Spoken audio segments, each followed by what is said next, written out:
Assalamu alaikum. This is the road of the Prophet sallallahu alaihi wasallam. There's the minbar of the Rasul. That's his mihrab where he used to lead prayers from.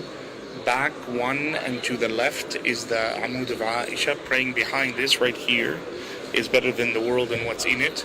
You could see it says Ustuwanat Aisha.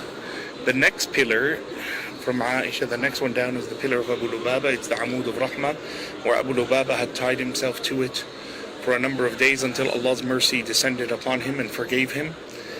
That window there is the closest you can get to the Prophet sallallahu alaihi wasallam, and next to it, where the gentleman is sitting, the Haris, the guard is the post of Al-Haris, which is where Ali radiallahu anhu used to sit.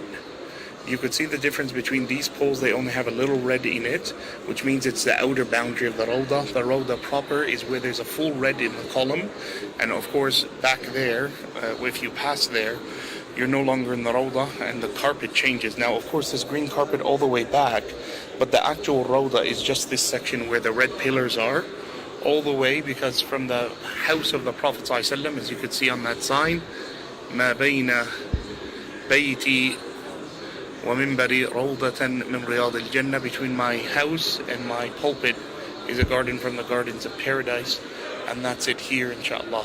Most people, they fight to pray at the place of the Prophet's prayer, but in fact it's covered up in its entirety. As you can see how thick it is, how wide it is.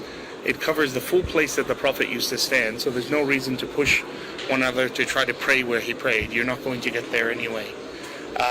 Behind that, you could see that there's a pillar there that marks the amud of the tree that cried at the time of the Prophet ﷺ on the Friday, where the tree wept. It's right behind that mihrab of the Prophet Muhammad sallallahu alaihi wasallam.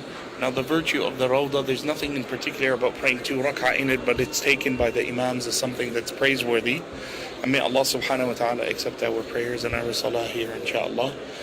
This is a place of peace, and may Allah write it that you get to visit this beautiful place. Now, notice that there's always markings. The gold at the top there, this is where the roof of the Prophet's masjid used to be. So that's how you know. You could see the pillars all the way at the end there. They have gold running up and down. That's where the Prophet expanded his masjid. So there's one pillar, then there's another where those people are waiting. But then behind that, you see that there's regular posts. They don't have the gold running up and down. That's the building of Umar radiallahu anhu. And then it was continued on to Uthman, peace and blessings be upon him, all the way to the end there. Now, the Prophet ﷺ, he used to lead the prayer here, but ahead of it you see that there's now the Imams, they lead from a different place, which is the place of Uthman when he expanded the masjid. In between the Prophet's one and Uthman, halfway through, is where Umar used to build, because Umar had built the mihrab, or was leading the prayers from there when he had expanded the masjid. But it now is upon the resting place of Uthman radiallahu anhu, and there's no plans to increase that at all from its place of prayer. Of course, all the fraudulent things you hear about them wanting to destroy the Prophet's grave or to move it, it's all false, has nothing to do with reality. Alhamdulillah, Allah is one who has protected his Nabi Muhammad sallallahu alaihi wasallam.